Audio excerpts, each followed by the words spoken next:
Sobat Saperian dimanapun berada, berjumpa kembali dengan saya Inka Prasasti dan teman saya. Hai, saya Nafsa Derekari. Kali ini kita akan bincang-bincang santai. Bincang-bincang kita kali ini begitu istimewa. Mengapa istimewa? Yang pertama karena bincang-bincang kita akan dipandu menggunakan dua bahasa, yaitu bahasa Indonesia oleh saya sendiri dan bahasa Inggris oleh teman saya. Yes, and also Inka, that is not the only special thing here. So guys, today is also very special because we have a special guest. Do you guys know who this is? Oke, langsung saja kita sambut Bapak Ayub Ayub Sanan, sebagai yang sekarang menjabat sebagai Kepala Bidang Pendidikan Menengah Provinsi Nusa Tenggara Timur. Selamat siang Bapak. Selamat siang. Bagaimana kabarnya Bapak? Baik. Saya sementara kunjungan ke Ruteng, ya, mengunjungi beberapa sekolah dan kondisinya baik. Ya. Senang sekali bisa berjumpa dengan Bapak. Terima kasih. Yes, guys, we appreciate this moment because we are as students get to talk about anything about education with the one and only the head of Department of Education and Cultural of the Province of East Nusa Tenggara. Terima kasih Kakak Nafa untuk sambutannya. Pastinya teman-teman Saperian semua sudah tidak sabar. Kita kali ini akan berbincang dengan Bapak Kabid. Langsung saja kita mulai. Silakan Kakak Nafa. Okay, Mr. Ayub, I want to ask, let's start with the question. So, Okay. How is your daily life as the Kabid Dikmen? Oke, in Indonesia ya. Yes. Menjadi Kabid Dikmen ini sebenarnya saya melalui beberapa tahapan ya. Sebelum menjadi Kabid Dikmen saya mantan guru ya, dan juga mantan kepala sekolah. Dan saat ini menjadi Kabid Dikmen, saya melaksanakan tugas khususnya di bidang kesiswaan, mengurus anak-anak ya, yang ada di SMA dan SMK swasta se-Provinsi NTT, kemudian juga mengurus tentang kurikulum apa yang digunakan pada sekolah-sekolah kita, khususnya SMK dan SMA kita. Kemudian mengurus tentang sarana prasarana ya, yang ada di sekolah-sekolah kita, seperti apa ruang kelasnya, laboratoriumnya, kemudian seperti apa lingkungannya. Nah, itu yang menjadi fokus dari tugas pokok saya. Demikian. So that must be hectic, must be busy. Sibuk ya Pak? Yes, very busy because every day I will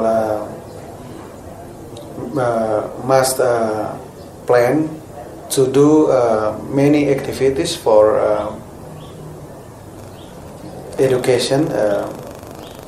About facilities or curriculum and how to improve competency from my student. Walaupun Bapak Kabid ini sibuk, kita harus tetap semangat Yes. karena sudah berada di tengah-tengah kami. Yeah. Harus semangat. Itu wajib. Dan wajib ya. Oke. Ya. Bagi teman-teman semua yang penasaran apa saja tugas yang diemban oleh Bapak Kabid dan bagaimana kesehariannya sudah terjawabkan ya. Selanjutnya Bapak, bagaimana kesan Bapak setelah menapakkan kaki di SMA Fransiskus ini? Saya senang sekali. Jiwa saya tenang ada di sekolah ini. Dan saya sangat bangga ya ada sekolah yang bagus di kota ini, dan sekolah di mana lingkungannya bersih, sejuk ya. Pembelajaran, saya sudah kunjungan ke pembelajarannya ya, yang ada di kelas dilaksanakan dengan baik ya, dan hasil output dari siswa ini ya banyak prestasi. Ini dibuktikan dengan banyak piala yang ada di sana. Itu luar biasa bahwa sekolah ini memang proses pembelajaran yang dilakukan ya, itu mengarah pada peningkatan kompetensi siswa. Dan tidak hanya pengetahuan yang diajarkan, ya, tetapi bagaimana juga membangun budaya untuk kemajuan sebuah negara, ya. Bukan hanya pengetahuan saja yang kita harus tingkatkan, tapi bagaimana budayanya. Salah satu contoh yang dilakukan adalah bagaimana budaya bersihnya. Nah, ini yang sangat-sangat diharapkan. Saya apresiasi, ya, sekolah ini menjadi sekolah yang baik, ya, yang luar biasa. Dan ini harus dimiliki oleh sekolah-sekolah kita yang lain. Harusnya sekolah-sekolah juga datang belajar. Yang lain yang mau maju itu bisa datang dan belajar di sekolah. Saya sangat senang sekali, ya. Dan seharusnya Anda lebih senang karena Anda berada di lingkungan yang tepat untuk belajar. Karena ini sama dengan apa yang digagas oleh Menteri Pendidikan kita, ya. Pertama, Bapak Pendidikan kita juga, ya, Ki Hajar Dewantara, membuat sekolah dengan nama Taman Siswa. Itu sekolah pertama di Indonesia namanya Taman Siswa. Kenapa taman? Apa indikator taman itu? Ya, tempat yang indah. Ada bunga-bunga, ada tempat yang hijau, ada tempat di mana orang bisa beraktivitas dengan penuh kegembiraan. Dan seharusnya sekolah-sekolah kita mulai diarahkan ke situ. Jadi kita membangun sekolah yang di mana anak-anak dapat belajar dengan baik di situ. Oke, Pak, terima kasih. Ya. Satu kata Bapak untuk Ya. mendeskripsikan SMA Fransiskus. Oh, luar biasa. Luar biasa. Maju terus sekolah ini, ya. Terima kasih Bapak. Terima kasih. Kini kita beralih Bapak ke topik yang pembahasan yang lebih berat. Oke. Oke, apa itu Kakak Dava? Silakan. Okay, so if you could possibly tell what are the programs that you suggest to be implemented or applied at San Francisco Xavier Senior High School to be a better school? Okay, I think we must concentrate about literacy because literacy NTT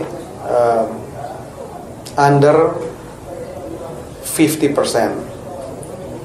Oleh karena itu maka literasi ini menjadi penting, ya, diterapkan di sekolah-sekolah kita. Bagaimana program pengembangan literasi kita? Hasil asesmen nasional kita menunjukkan bahwa literasi NTT itu di bawah 50%, masih berwarna kuning. Numerasi kita itu juga di bawah 50%, masih berwarna kuning, ya. Indeks karakter kita sedikit lebih baik, sudah warna hijau, tetapi masih saja belum mencapai nilai rata nasional. Nah, oleh karena itu maka desain pembelajaran kita harus diarahkan untuk yang pertama adalah meningkatkan literasi, numerasi, dan karakter. Kemudian yang kedua yang menjadi penting adalah desain pembelajaran kita harus diarahkan untuk menghasilkan produk-produk hasil belajar. Apa yang ditampilkan oleh Anda berdua yang hebat ini, ya, adalah bagian dari produk pembelajaran berbasis produk. Anda akan menampilkan produk dari mata pelajaran bahasa Indonesia dan bahasa Inggris tentang bagaimana mempresentasikan sesuatu. Harapannya ke depan, sekolah-sekolah kita mulai mengarahkan pembelajaran yang diarahkan untuk menghasilkan produk hasil belajar. Itu yang kedua. Yang ketiga, kita harus menyiapkan, ya, program pasca anak-anak itu tamat dari SMA atau SMK kita dengan mempersiapkan bekal setelah dia tamat nanti. Ada 3 pilihan setelah dia tamat. Anda juga akan tamat dan akan memilih 3 pilihan ini. Yang pertama adalah melanjutkan kuliah. Nah, kalau pilihannya melanjutkan kuliah, universitas seperti apa yang perlu diakses di pendidikan tinggi nanti? Kalau universitas akreditasi A, maka sekolah harus meningkatkan nilai akreditasinya. Harus A, supaya 40% siswa dapat mengakses perguruan tinggi akreditasi A. Yang kedua yang perlu dilakukan adalah bagaimana mempersiapkan anak-anak kita untuk lulus masuk perguruan tinggi yang diinginkan, termasuk perguruan tinggi akreditasi A itu. Di NTT masih banyak anak-anak kita yang belum bisa mengakses perguruan tinggi yang mereka inginkan. Kenapa? Karena pertama mungkin akreditasinya, kemudian yang kedua karena nilainya, ketiga kurang persiapan waktu tes masuk perguruan tinggi. Nah ini, jika pilihannya mau kuliah. Yang kedua adalah tidak semua anak-anak, teman-teman Anda nanti setelah tamat itu akan kuliah. Mereka mungkin mengakses pekerjaan. Pertanyaannya, pekerjaan seperti apa yang mereka bisa ambil? Nah, kalau dia tidak punya kompetensi bekerja, maka cenderung mereka mengakses pekerjaan yang tidak sesuai. Nah, oleh karena itu sekolah harus mempersiapkan untuk memberikan pengetahuan pada anak-anak kita tentang budaya kerja bagi yang mau kerja. Ini yang kedua. Yang ketiga, jika pilihannya adalah bekerja, ya, ada satu masalah di NTT, yaitu tidak semua lulusan itu bisa mendapatkan lapangan pekerjaan karena terbatasnya lapangan pekerjaan kita. Supply and demand, supply lulusan dan demand pasar kerja itu tidak seimbang. Lebih banyak lulusan daripada pasar kerjanya.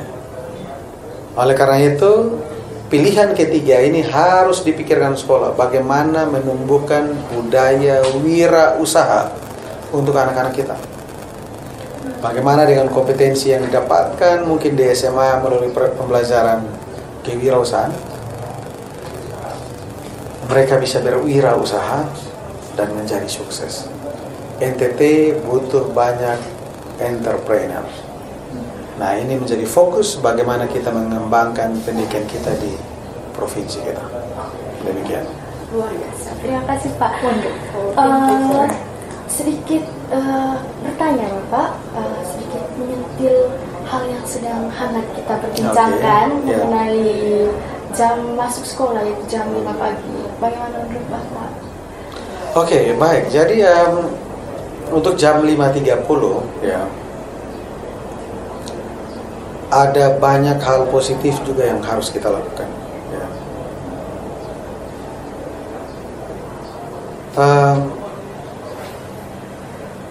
Tidak ada eskalator menuju sukses ya. There's not elevator to success. Success, yeah, must pain with pain, ya. Kesuksesan itu harus dibayar dengan pengorbanan, ya. Maka oleh karena itu kita perlu melakukan budaya yang mulai dibiasakan untuk anak-anak kita. Begini ya, ini mungkin akan menjadi aneh bagi orang yang belum terbiasa melakukannya. Ya, kita tahu bahwa banyak juga sekolah-sekolah misi kita itu melakukan kegiatan aktivitas juga di pagi hari. Memang perlu dipikirkan bagaimana akses mereka datang ke sekolah, keamanannya seperti apa, apakah di asrama dan tidak. Tetapi tidak salah kalau kita juga melakukan pembiasaan pada anak-anak kita. Nah, kalau kita belajar dari orang-orang sukses seperti Elon Musk, you know Elon Musk? Yes. Yeah. Elon Musk, apa yang dilakukan Elon Musk misalkan? Tesla ya. Tesla, SpaceX, Twitter, founder of Twitter. Ya. Yang dilakukan di pagi hari, ya, dia sudah bangun jam 5 dan memeriksa emailnya. Dari cerita banyak orang sukses, banyak melakukan aktivitas di pagi hari. Ya. Sebenarnya di pagi hari itu untuk melatih apa? Yang pertama adalah melatih daya juang anak kita. Pengetahuan saja tidak cukup tanpa kompetensi lainnya. Dia pintar matematika. Dalam bekerja dia tidak dilatih daya juangnya. Dia mungkin menjadi orang pintar yang pesimis. Bagaimana orang yang pesimis, tidak punya daya juang, dia bisa jadi sukses? Akan sulit sekali. Apa juga yang dilakukan adalah bagaimana dia manage waktunya. Time is not money, time is life. Waktu itu kehidupan, ya. Anda berani bayar berapa untuk membayar waktu yang 1 detik baru lewat? Orang kaya mana yang bisa bayar waktu? There's no people, ya. Because kita harus membuat anak-anak kita untuk mulai belajar memanfaatkan waktu dengan seefektif mungkin dan seefisien mungkin. Supaya apa? Di waktu pagi hari, ya, mereka dapat melakukan aktivitas-aktivitas seperti membaca 30 menit dalam program ini, ya, dan meringkas buku, ya. Itu di salah satu program peningkatan mutu khusus diberlakukan hanya untuk 2 sekolah itu, ya. Supaya mereka punya kebiasaan baru untuk bisa mempersiapkan untuk menjadi apa yang menjadi tujuan mereka setelah tamat, dengan budaya dan kebiasaan yang baru. Kemudian memang harus juga, ya, diajarkan untuk anak-anak kita, ya, mandiri.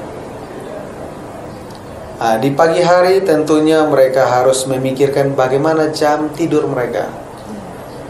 Di program ini tidak mengurangi jam tidur anak. Jam tidur seseorang itu biasanya 8 jam dalam satu hari. Nah, 8 jam itu bisa didapatkan misalkan kalau jam 5.30 dia sudah ke sekolah, maka kira-kira dia bangunnya jam berapa? Mungkin bangunnya jam 4, ya. Dan dia mempersiapkan diri. Nah, bangunnya jam 4 berarti dia bisa tidur di jam 9 malam. Dia sudah bisa tidur. Ini akan mengurangi kecenderungan anak itu untuk main HP, ya. Dan dia bisa tidur lebih awal. Dia bisa bangun, dia bisa mulai mempersiapkan dirinya, ya. Ini bukan hal yang baru sebenarnya. Kita contoh ya anak-anak yang ada di Jakarta misalkan. Mereka saat sekolah, ya, karena Jakartanya macet misalkan, berarti mereka bangun, ya, saudara-saudara kita yang muslim, ya, itu bangunnya kan sudah pagi hari ini, sebelum subuh, ya, bangunnya sudah itu. Indonesia ini kan mayoritasnya muslim kan, ya, tentunya untuk sholat pagi, sholat subuh, ya, pasti mereka sudah bangun lebih awal, sudah membersihkan dirinya, sudah mempersiapkan untuk sholat, kemudian beraktivitas. Nah, ini sebenarnya mengubah kebiasaan kita. Nah, cenderung anak-anak kita tuh bukan bangun di jam ini, kadang mereka banyak yang terlambat. Nah, ini budaya yang sebenarnya perlu dibiasakan untuk anak-anak milik kita. Sebenarnya program untuk percepatan, ya, inovasi, ya, pendidikan di Nusa Tenggara Timur, dan salah satu bagiannya adalah masuk 530. Itu tujuannya untuk melatih anak-anak kita punya budaya dan etos kerja yang baik ke depan. Pengetahuan saja tidak cukup. Dia harus punya soft skill, digital skill, dan karakter yang baik untuk bisa sukses ke depan. Demikian. Yeah. Wonderful, sir. Thank you. Thank you. So, friends, that is a lot of wisdom that we can get from things that have been conveyed by Mr. Ayu. So hopefully all of us can take the message that has been said by Mr. Ayu. Oke, Bapak, terima kasih untuk pengalaman. Thank you. Pesan dan ujangan yang telah diberikan kepada kami pasti akan kami jalankan. Semoga kita bisa bertemu di lain kesempatan. Oke. Doa saya untuk Anda berdua, mudah-mudahan ada yang menjadi presenter berita nasional dan internasional. Amin, Bapak. Semoga terwujud. Ya, semoga terwujud. Oke, thank you ya. Anda luar biasa ya. Maju terus, Tuhan berkati ya.